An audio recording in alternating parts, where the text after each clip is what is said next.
A Fox Business Alert, House Speaker John Boehner and other GOP leaders using a news conference this hour to blast Democrats for the stalled budget talks. Democrats, in turn, charging that pressure from Tea Party members to slash spending is preventing the GOP from agreeing to a budget deal that would keep the government from shutting down April 8th. But aren't the Tea Party members the only ones actually listening to what the voters told them to do by calling for serious budget cuts? Joining us now, Representatives Loretta Sanchez from California and Representative Dan Burton from Indiana. Good to see you both. Hey, Thank you for being here. Appreciate it.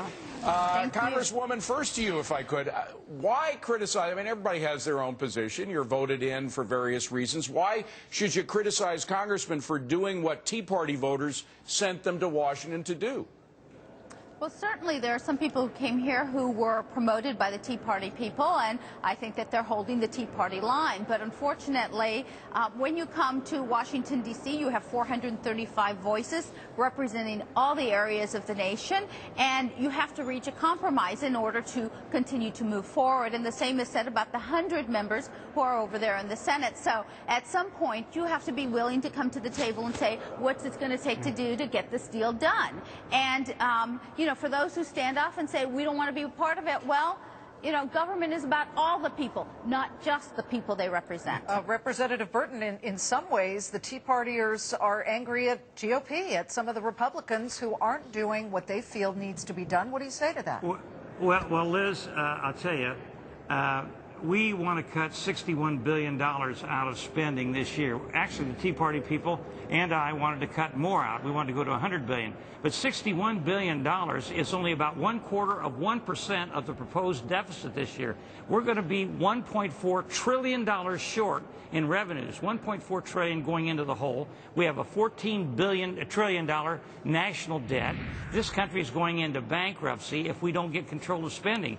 And our Democrat colleagues say they want to compromise, but they really don't, because they only want to cut $1 billion out of this budget that we talked about, and we want to cut at least $61 billion, and it would be better if we went to $125 billion.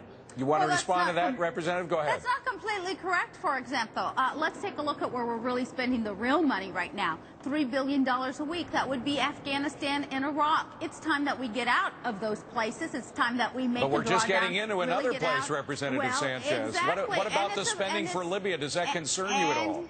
And it's a problem that is going to be a supplemental. I'm sure that will come forward. Now, there's very few Republicans who understand that we are borrowing money in order to stay in those wars. We've been in some of them 10, 8 years. It's way too long. We've gotten nowhere. Half of the money we've probably spent over there is in Swiss bank accounts under the name of Karzai and others. And it's time that the American people really figured out where a bulk of that money is going. $3 billion a week.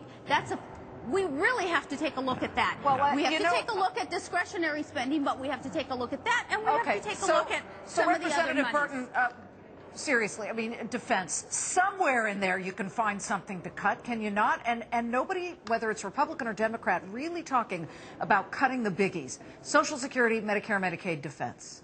Right. Well, first of all, I love it how my Democrat colleagues, including Loretta, shift the discussion away from the spending here in Washington. There is absolutely no question that we ought to do something about cutting spending across the board in defense and every place else. But they don't want to cut any of the programs that are sacrosanct as far as they're concerned. They want more welfare. They want more spending. They want more of everything. And when we go to the floor with a spending cut bill, they say, oh, my God, you're going to hurt the kids. You're going to hurt the seniors. You're going to hurt everybody. The fact of the matter is, if we don't get control of spending, everybody's going to be in real trouble, because we're going to have hyperinflation and a budget that's completely out of control. By the way, and the future generations are really going to suffer. Congresswoman Sanchez, let me just ask you something. You mentioned Karzai sending money to his buddies and maybe his Swiss bank account. Democrats have been in control of the White House, of the House, and of the Senate for most of the past 2.5 years. Why haven't they done something about that?